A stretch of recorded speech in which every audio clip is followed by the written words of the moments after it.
ओम नमस्ते जी। आइए आज की चर्चा प्रारंभ करते हैं। ऋग्वेद के 7वें मंडल का 89वें सूक्त का पहला मंत्र। ओम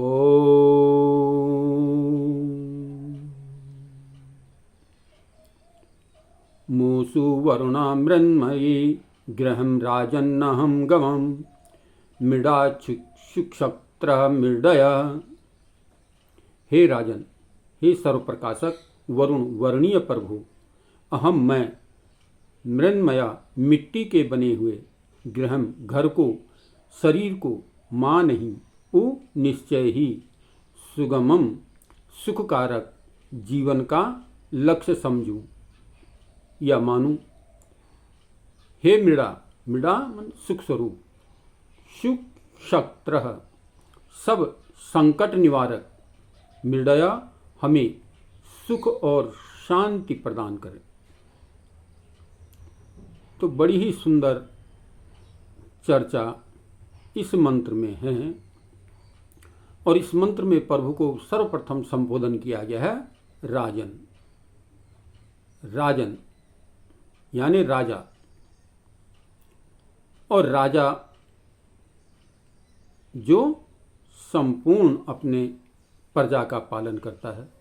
ठीक इसी प्रकार से कहें, यहाँ पर परमात्मा को राजा के मन से संबोधित किया गया है कि वो राजा सबका पालन करने वाला है, सबका भरण पोषण करने वाला है, सबका जानने वाला है। दूसरा संबोधन है वरुण। वही वर्ण करने के योग्य है। जो राजा ठीक प्रकार से प्रजा की देखरेख करने में निपुण हो, कहते हैं ऐसे ही राजा का नियुक्त करना चाहिए, ऐसे ही राजा को वर्ण करना चाहिए। तो परमात्मा समस्त जगत का पालन पोषण करने वाला है, सबको सुख और शांति देने वाला है। तो हमें उस परमपिता परमात्मा का ही वर्ण करना चाहिए। वो वरणे के योग्य है, वर्ण करने के योग्य है। जिस प्रकार से एक वधू वर का वर्ण करती है या वर वधू का वर्ण करता है, यहाँ पर भी वर्ण किया जाता है और आयु पर्यंत जीवन साथी जीवन संग बन करके निभाने का वादा किया जाता है और उस पर कटिबद्ध भी होते हैं।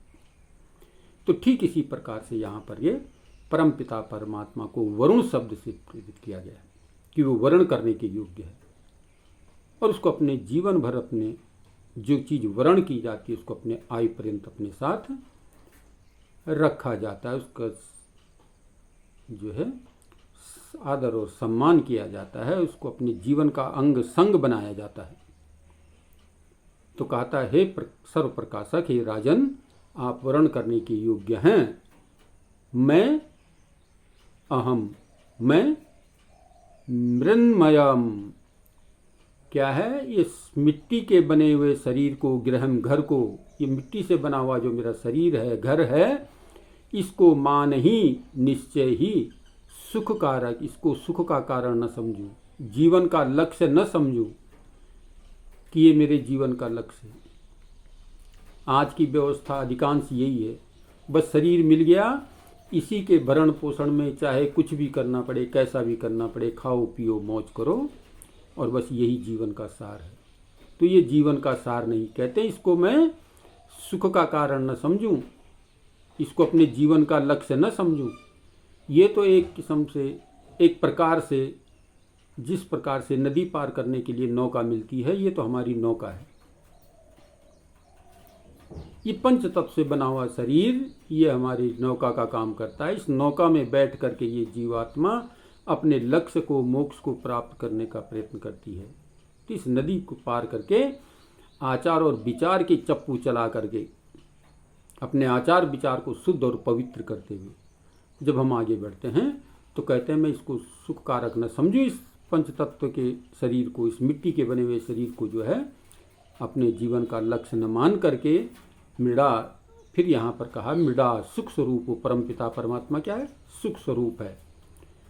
और चौथा वर्ण किया गया है सु अक्षत्र, सब संकट निवारक, वह सारे संकटों को, दुखों को, कष्टों को जो है हरने वाला है।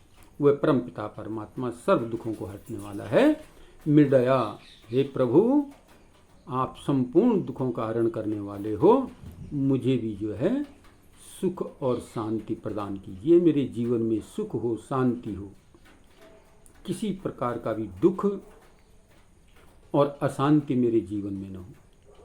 जब तक जिए तब तक सुख और शांति पूर्वक जिएं और इस जीवन के लक्ष्य को समझते हुए मोक्ष धन को प्राप्त करें।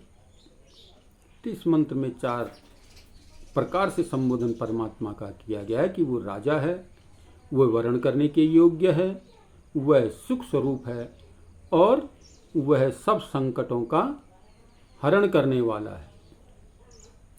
तो इस प्रकार से यहाँ पर संबोधन किया गया है। तो कहते हैं राजा कैसा होना चाहिए, इसके लिए रहीमदास जी ने बड़ी सुंदर शब्दों में कहा है कि रहीमन राज सराहिए, जो शशि के सम होई, रवि को कहाँ सराहिए, उगय तरय अनखोय। कहते हैं राजा होना चाहिए तो चंद्रमा के समान, जो उगता हुआ, बढ़ता हुआ, अस्त होता हुआ एक समान रहता है, शांति ही प्रदान करता है। ऐसे कहते हैं राजा होना चाहिए। सूर्य की तरह नहीं कि उगते ही अपनी जो है तरुण अवस्था को जो है त्याग देता है और यौवन और बिल्कुल जो है उग्र रूप में आ जाता है। तो ऐसा राजा नहीं होना चाहिए। कहते हैं राजा चंद्रमा के समान होना चाहिए, शीतल होना चाहिए, शांत होना चाहिए, जो समस्त प्रजा के लिए सुख का कारक हो। तो ऐसे को राजा चुनना चाहिए। तो यहाँ पर बड़े सुंदर शब्दों में जो है उस परमपिता परमात्मा की उपमा की गई है राजा के तरह, और वह वर्ण करने के योग्य है। इस प्रकार की वस्तु ही वर्ण करने के योग्य है, जो शीतलता प्रदान करे, जो शांति प्रदान करे। इसलिए कहा गया कि आप शीतलता शांति के प्रतीक हो। हे प्रभु आप सुख के कारक हो, आप सब संकटों को दूर करने वाले हो, इसलिए मेरे भी सब दुख संकट कष्ट मिटा दीजिए और मेरे जीवन में सुख और शांति भर दीजिए। तो बड़ी सुंदर बात, बड़ी मार्मिक बात इस मंत्र में बताई गई है। हम इस मंत्र से शिक्षा लेकर के, प्रेरणा लेकर के अपने जीवन को आगे बढ़ाने का प्रयत्न करें। तो आइए आज की चर्चा को यहीं पर विरमित करते हैं। ओम शम। और जिस किसी मित्र ने अभी तक जो है मेरे चैनल को सब्सक्राइब नहीं किया हो तो कृपया सब्सक्राइब इसे अवश्य कर लें। लाइक, कमेंट और शेयर भी अवश्य करते रहें। धन्यवाद। ओम।